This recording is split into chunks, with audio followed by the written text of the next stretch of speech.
time for another beer review. It's Friday challenge time. It's the end of another week, but more importantly, tomorrow is the first day of the brand new football season. My boys, Carlisle United, are in League One this year, so come on, we got promoted, fantastic.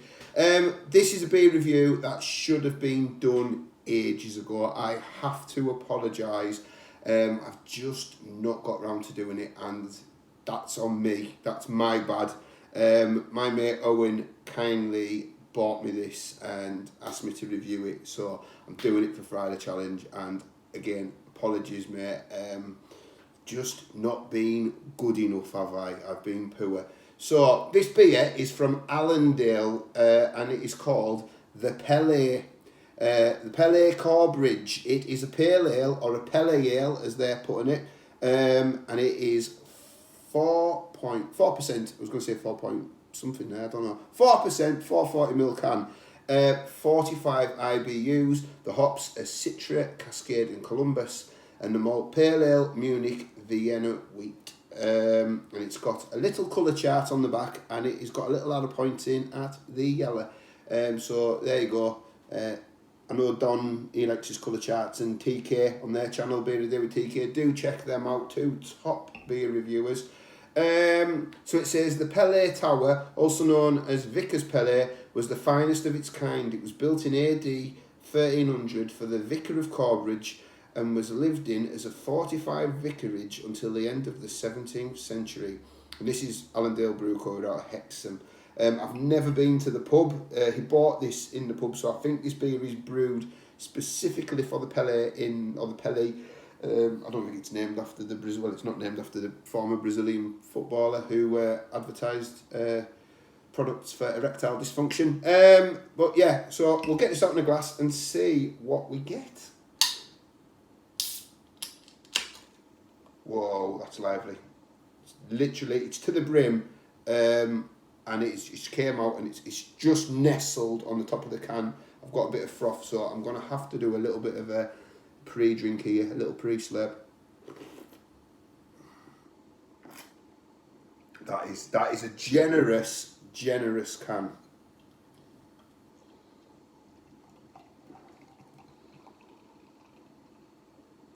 So, he had like I said, I haven't been to the pub. My mate Owen has, and when I think he had it on cask. Allendale predominantly are a cask brewery. They do a few bottles and cans.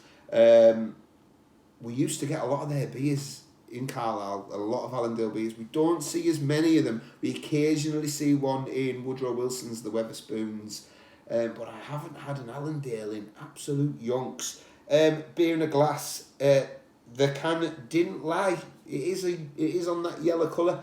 Very golden. The odd bubble going up. It's got a brilliant white head. There is a couple of bubbles stuck to the bottom, so I am disappointed in myself because I did give this glass a good rinse. The Dirty Glass Mafia will shoot me.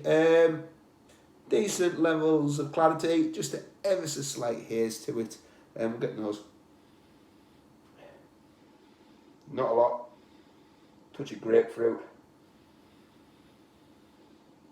Maybe a bit of like lemon citrus, but a hint. I would say it's predominantly grapefruit. Right, we'll get a proper try of it now. Cheers. Thanks again, Owen.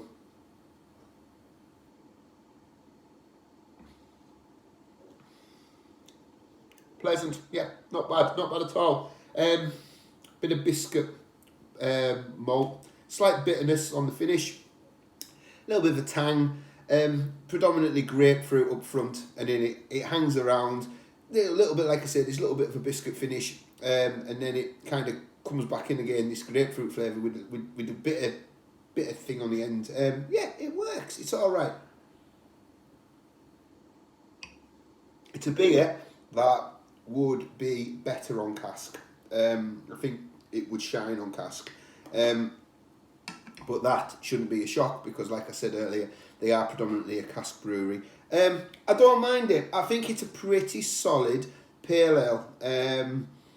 Yes, and I would like to try it on cask. So that is the Pele. I'll add that to my Friday Challenge playlist. I will do that, Carl. I'll be here when I get it. We're just having issues sorting out between me and my mate. I just haven't met him yet. But we will do it. It's on the community tab. It's 40 years out of date. Thank you for watching, and on to the next one. Cheers.